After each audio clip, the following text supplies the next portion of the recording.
Então a palavra do Senhor em Colossenses capítulo 2, a partir do versículo, vamos começar do primeiro. Todos encontraram, amém? Alguém tem mais um tempinho para localizar? Colossenses capítulo 2.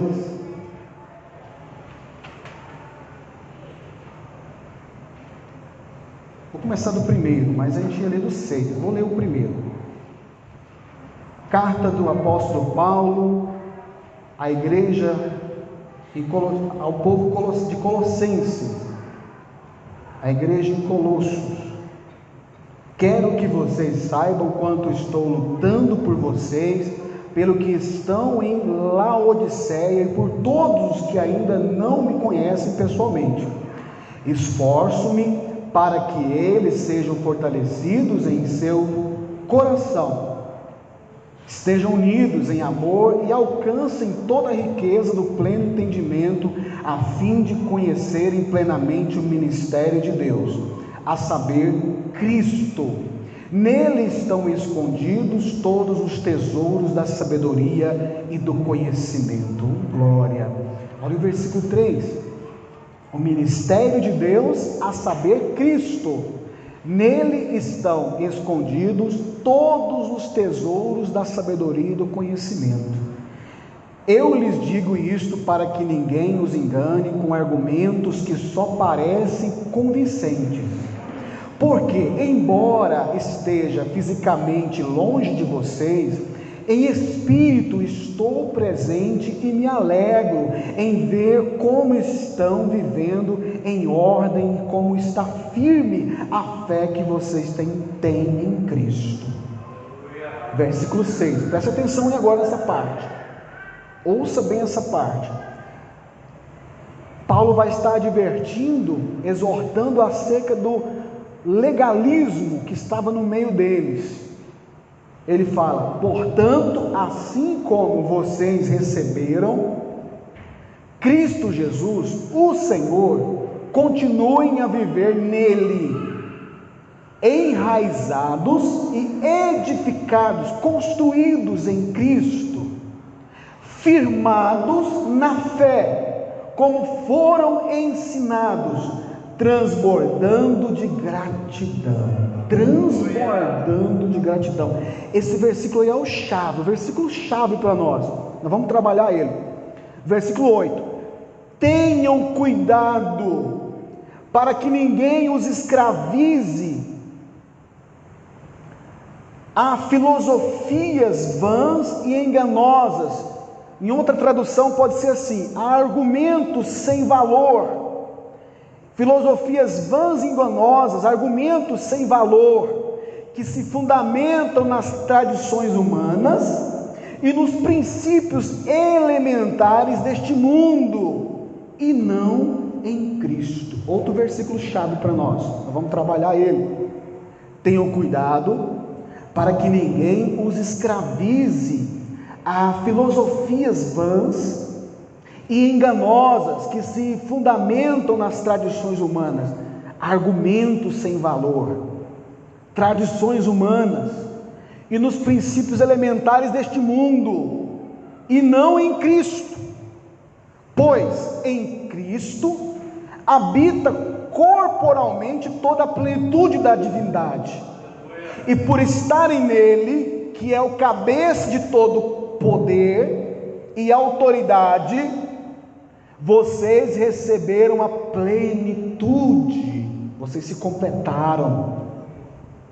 Nele também vocês foram circuncidados, não como uma circuncisão feita por mãos humanas, mas com a circuncisão feita por Cristo, que é o despojar do corpo da carne. Aleluia. Isto aconteceu quando vocês foram sepultados com ele no batismo, e com ele foram ressuscitados mediante a fé no poder de Deus que o ressuscitou dentre os mortos. Oh, aleluia! Você pode glorificar esse Deus lindo, maravilhoso? quando vocês estavam mortos em pecados e na incircuncisão da sua carne, Deus os vivificou com Cristo. Ele nos perdoou todas as transgressões. Versículo 14, irmãos. E cancelou a escrita de dívida que consistia em ordenanças e que nos era contrária. Ele a removeu, pregando-a na cruz, e tendo despojado os poderes e autoridades, fez deles um espetáculo público, triunfando sobre eles na cruz. Glória a Deus. Espírito de Deus, ministra a sua palavra no coração deste homem, dessa mulher, desse jovem, desta criança.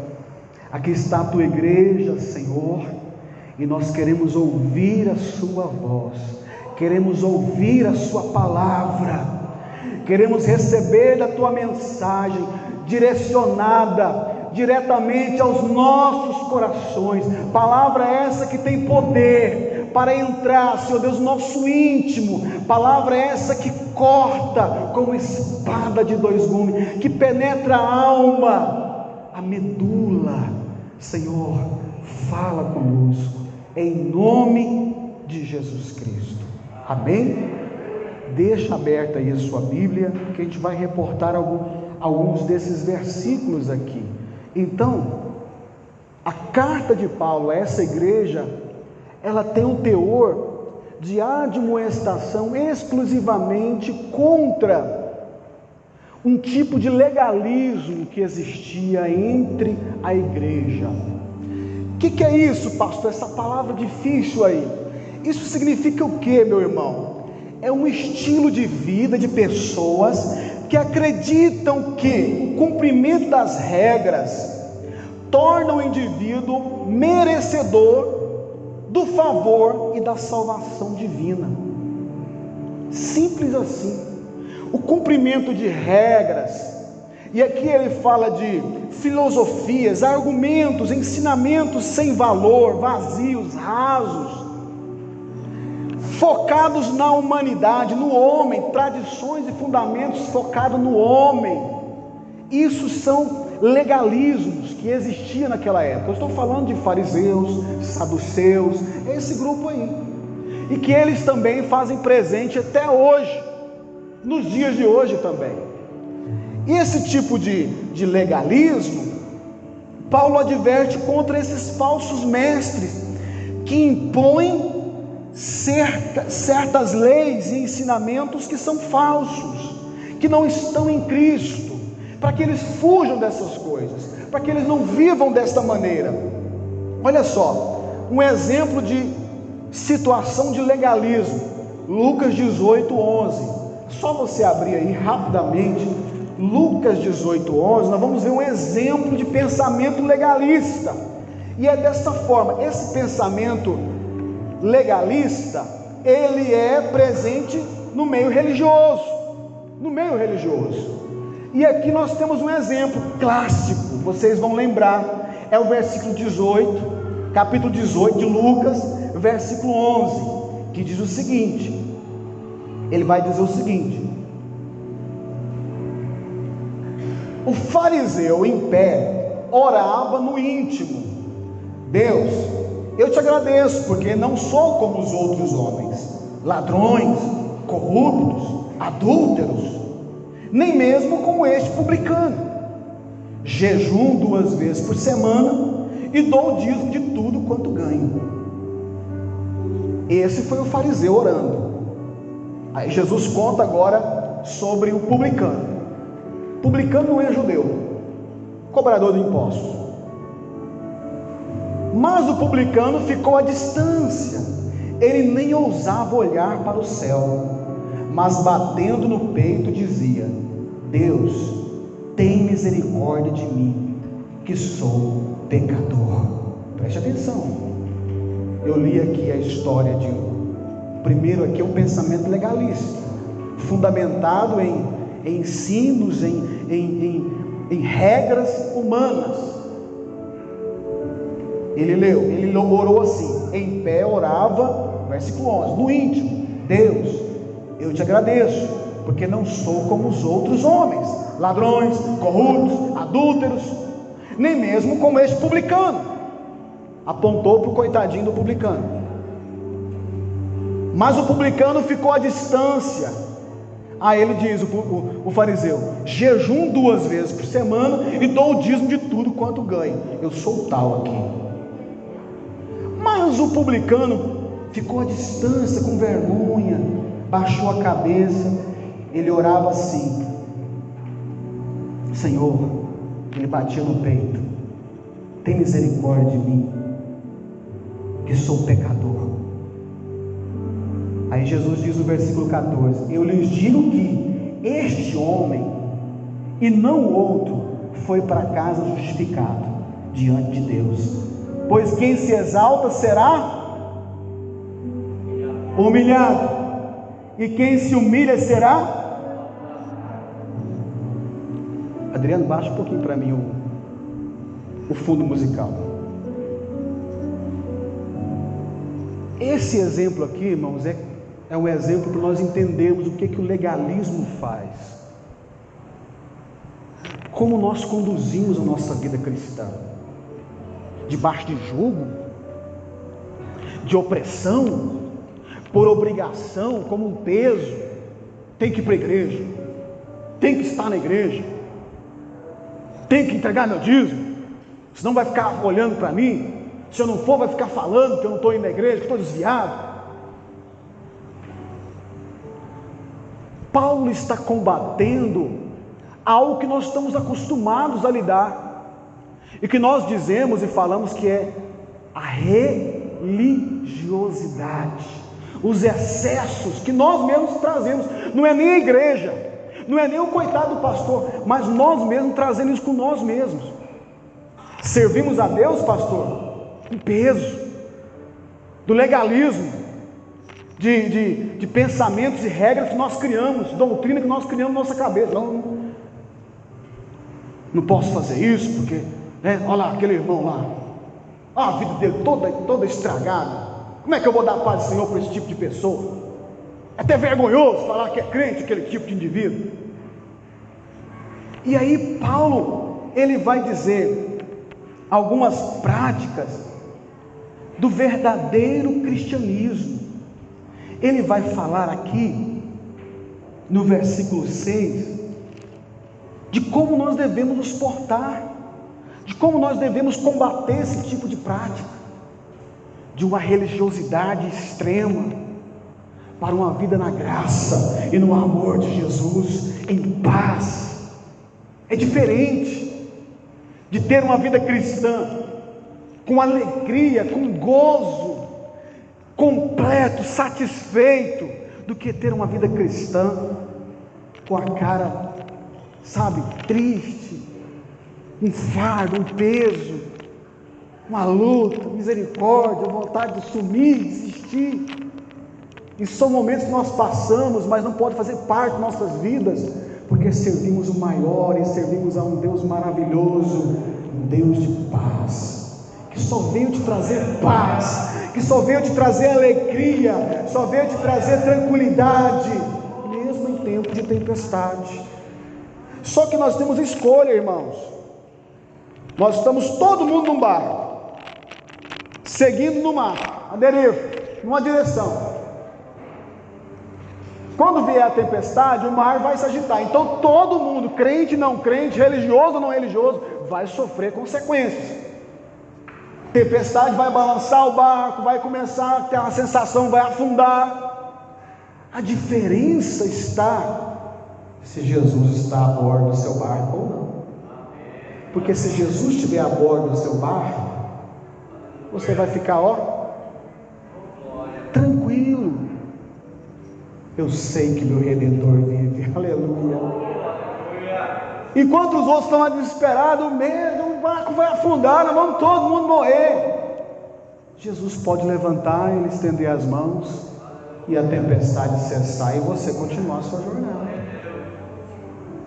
Essa é uma vida cristã que vai ter problema, vai ter tempestade igual todo mundo, o mar vai se agitar, igual para todo mundo. A diferença é que Jesus está no seu barco. Jesus está no seu barco, meu irmão?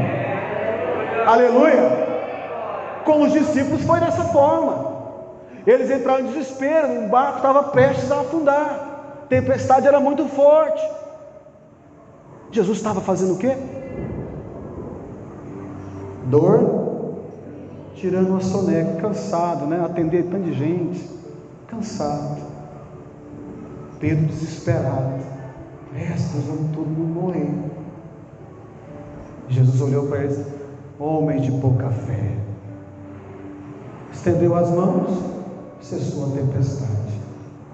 E aí eu quero falar para você aqui. Primeiro, está aí no versículo que nós acabamos de ler, versículo 6. Como nós devemos viver? De que maneira nós devemos viver? Versículo 6. Aleluia. Continuar, versículo 6. Continuar a viver em Cristo Jesus.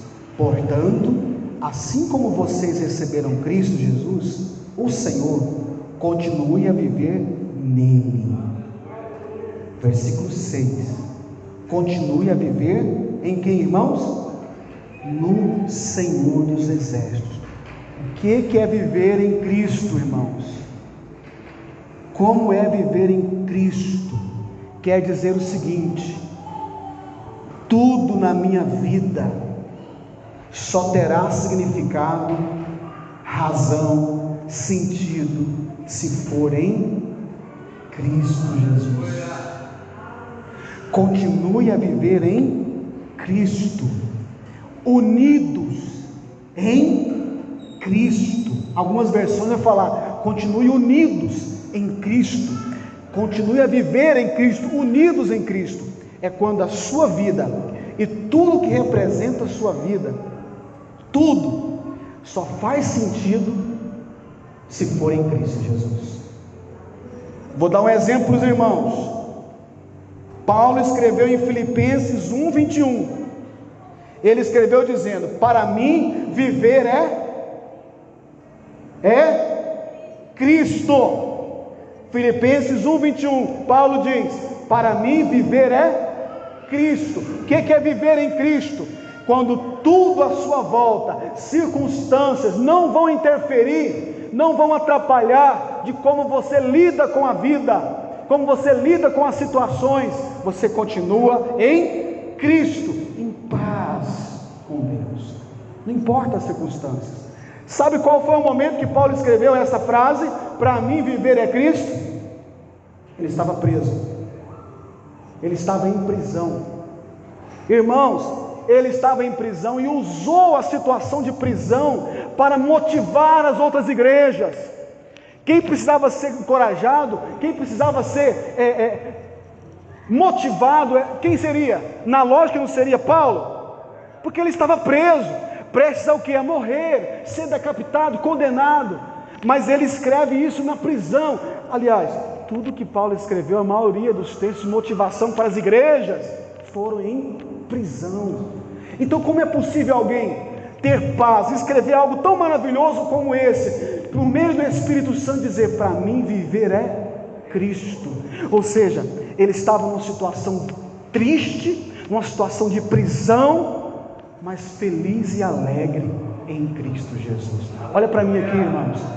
Circunstâncias não podem alterar o que, igreja?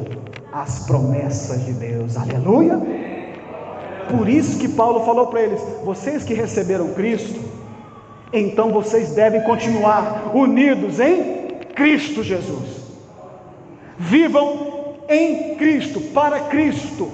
Ou seja, circunstâncias adversas que virão, tudo que vier a acontecer, meu irmão, não pode tirar você do foco, da direção, de adorar, de glorificar, de celebrar o nome do Senhor Jesus. Amém, meus irmãos?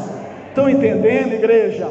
porque ele vai dizer que no segundo momento aqui, ele vai dizer, segundo, ele fala, enraizados em Cristo Jesus.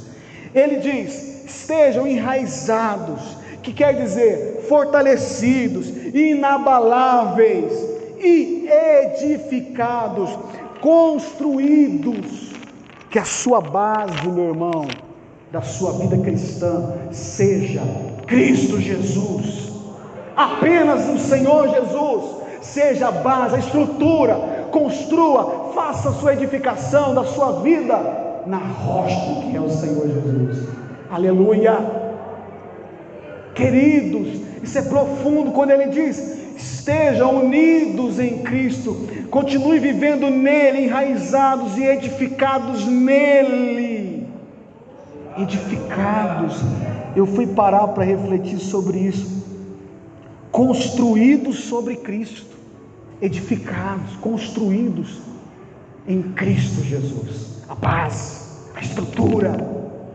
fundamento é o Senhor Jesus. Tem que ser isso que te conduz a esta igreja, tem que ser isso que te conduz a você fazer algo para a obra de Deus, Cristo Jesus, é para Ele que você vive, não é para pastor nenhum, não é para homem nenhum, mas é para Ele, para a glória dEle, tudo que você faz, quando você canta, quando você adora, quando você entrega seu dízimo, quando você vai orar, quando você vem à igreja, quando você tem comunhão com os irmãos na Santa Ceia, tudo para a glória do Senhor Jesus, viva para Ele, irmãos.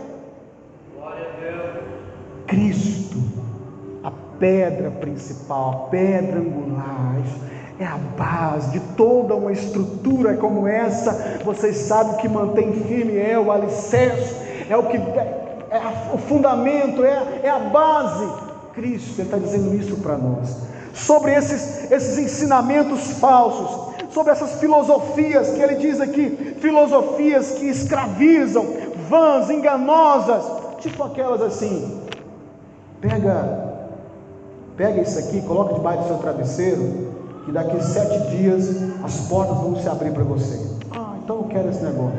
Pega esse sabonete aqui, toma banho com ele, que você vai limpar, você vai purificar tudo na sua alma, e todo molhado vai sair. Nós brasileiros adoramos essas coisas. Falou que é um lencinho, é um negócio ungido, que você vai colocar em cima do carro, em cima da sua casa. Meu irmão, a gente ama essas coisas. Não viva debaixo dessas coisas, ou direcionado somente através disso. Mas se eu não for lá naquele fulano que ora para mim forte, parece que não resolve.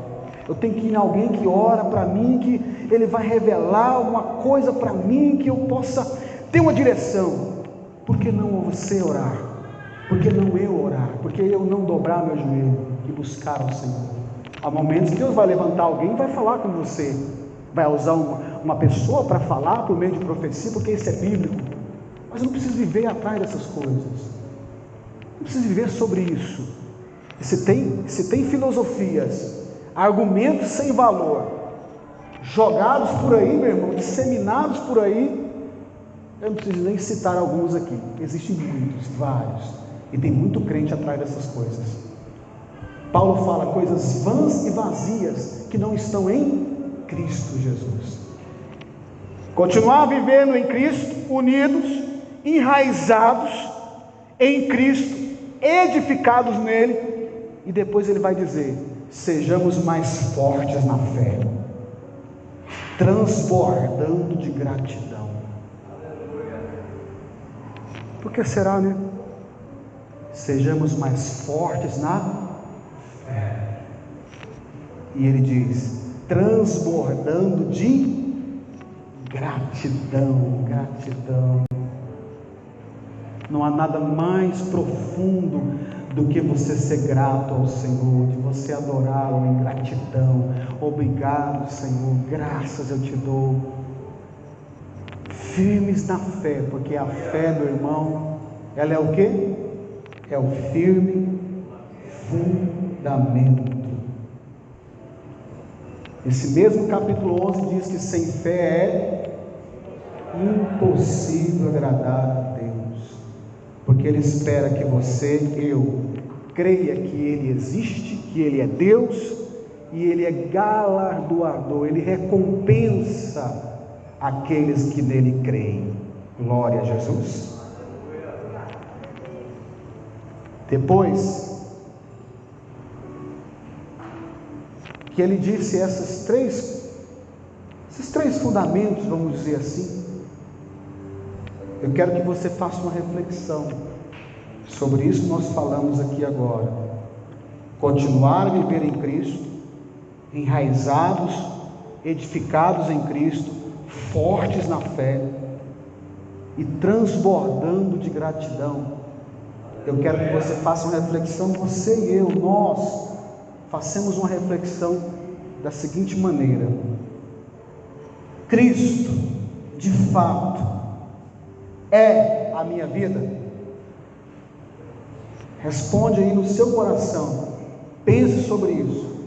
Cristo, de fato, Ele é a minha vida?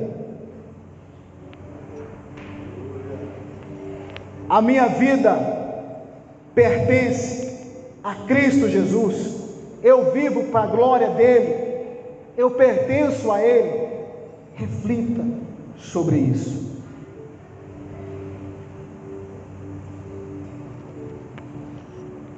Deus não te chamou para escravidão. Deus não me chamou para viver sobre jugo da religiosidade. Deus chamou você para ser livre, para ser filho, coparticipante de tudo que Ele conquistou para nós na cruz do Calvário. Deus não te chamou para você servir obrigado. Deus não te chamou para você servi-lo debaixo de peso, por causa de regras, filosofias, pensamentos que nós criamos na nossa cabeça, e aí nós deixamos a graça e vivemos a escravidão. Estamos na igreja, mas na escravidão. Diferença de pensamento que temos sobre graça, que é favor não merecido, é a mesma coisa, irmãos. Você trabalha todo mês, e no final do mês você trabalhou, você vai no seu patrão e ele tem que te pagar porque você trabalhou, você fez algo por isso, então você tem que receber. Mas o contrário da graça de Deus para nós é o oposto disso. Nós não fizemos nada, não trabalhamos, mas mesmo assim Ele entregou para você a recompensa, ou seja, Ele trabalhou no seu lugar, Ele pagou o preço no seu lugar e te entregou pela graça a salvação. Então que vivemos a vida cristã sem nenhum tipo de peso, sem nenhum tipo de obrigação, nenhum fardo, nenhum jugo, porque Ele está nos dando um jugo que é suave e um fardo que é leve, sem pressão, sem pressão, sem aquele pensamento de opressor. E aqui eu quero destacar o seguinte: não torne a sua caminhada cristã como um ato de cumprimento de regras, ensinamentos e leis falsos que nós mesmos mentalizamos. Não viva sua trajetória cristã debaixo de jugo, como peso, pois essa não condiz com viver em Cristo, não condiz com a atitude de sermos cristãos. Aí Colossenses 2,8 diz: tenham cuidado para que ninguém os escravize a filosofias vãs, enganosas, que são sem fundamento, que não fundamentam nas tradições humanas e nos princípios elementares deste mundo, e não em Cristo. Está lá no versículo 8 que nós acabamos de ler: tenham cuidado para que ninguém os escravize a filosofias vãs e enganosas, que se fundamentam nas tradições humanas e nos princípios elementares deste mundo, e não em Cristo Jesus. Aí eu pergunto para os irmãos: Cristo é a sua vida, meu irmão? Cristo é a sua vida, igreja? Oh, aleluia, aleluia, glória a Deus. Quem dirige a sua vida, meu querido? Pense sobre isso. Feche os seus olhos nesse momento, por favor, e pense: quem é que condiciona e dirige a sua vida?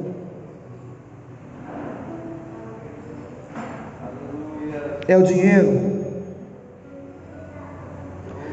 É a nossa aparência? É a nossa fama? Trabalho? Ou o que os outros pensam acerca de nós? Quem dirige nossas vidas?